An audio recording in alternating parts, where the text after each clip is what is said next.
Баршаңызға сәлем, сіздермен бірге Акылова Мөлдір. Бүгін біз 8-ші сыныптар үшін номер 7-ші практикалық жұмыс көмір қышқыл газын алу және оның қасиеттерін зерттеу тақырыбы бойынша практикалық жұмысты талдайтын боламыз.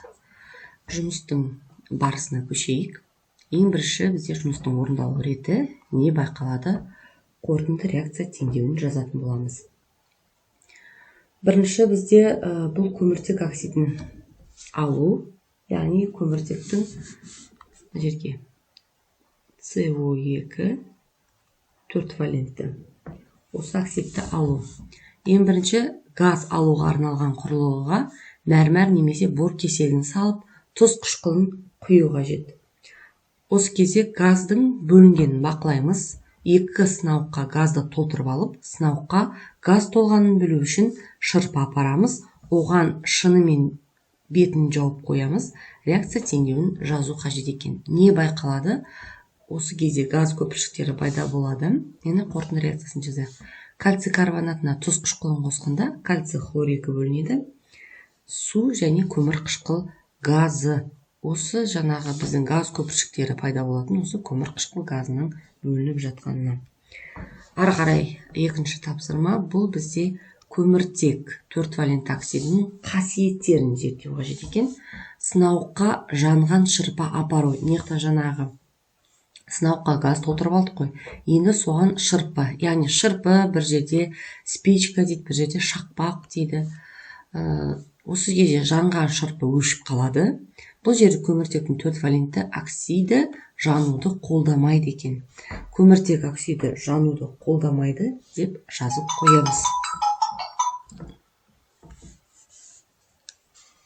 Келесі, сынауықтың 3/1 бөлігін су құйып, көк лакмусты тамызу қажет.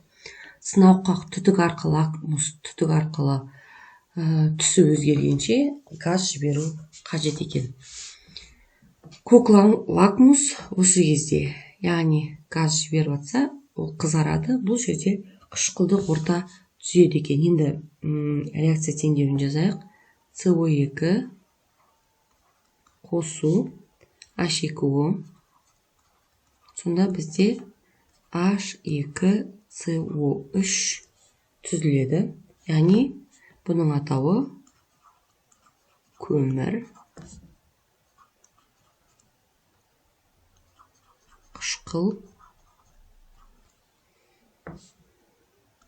түзіледі.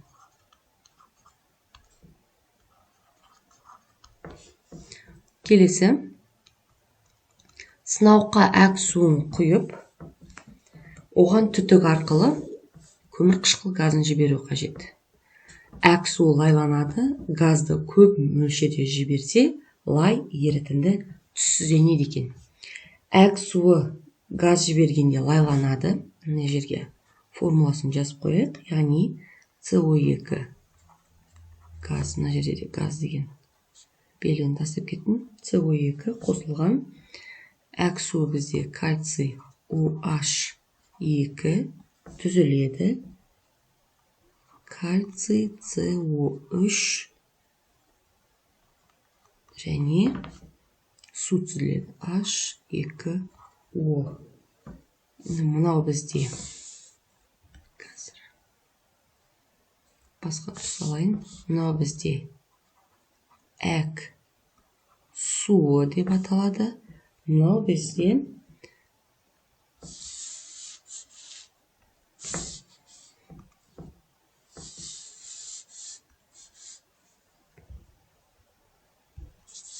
мына жерде кальций карбонаты, бұл ақ түсті тұнба болады. Ақ тұнба. Келесі,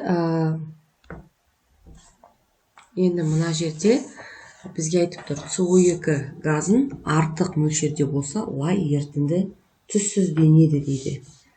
Яғни алынған кальций CO3-ті, яғни бұл тұнба ғой, тағы да су жіберіп, сумен әрекеттестіреміз, тағы да көмір қышқыл газын жібер деп тұр бізде CO2 газын артық мөлшерде.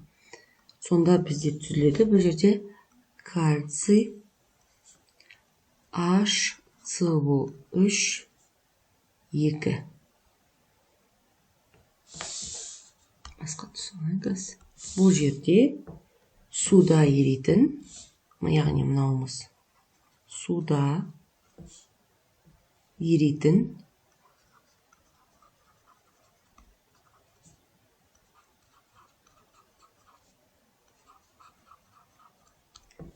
кальций гидрокарбонаты.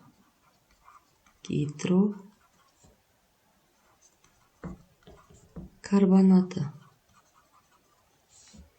түзіледі.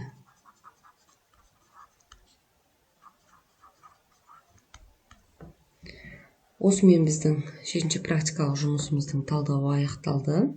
Сұрақтар болса, комментарий бөліміне жаза кетіңіздер.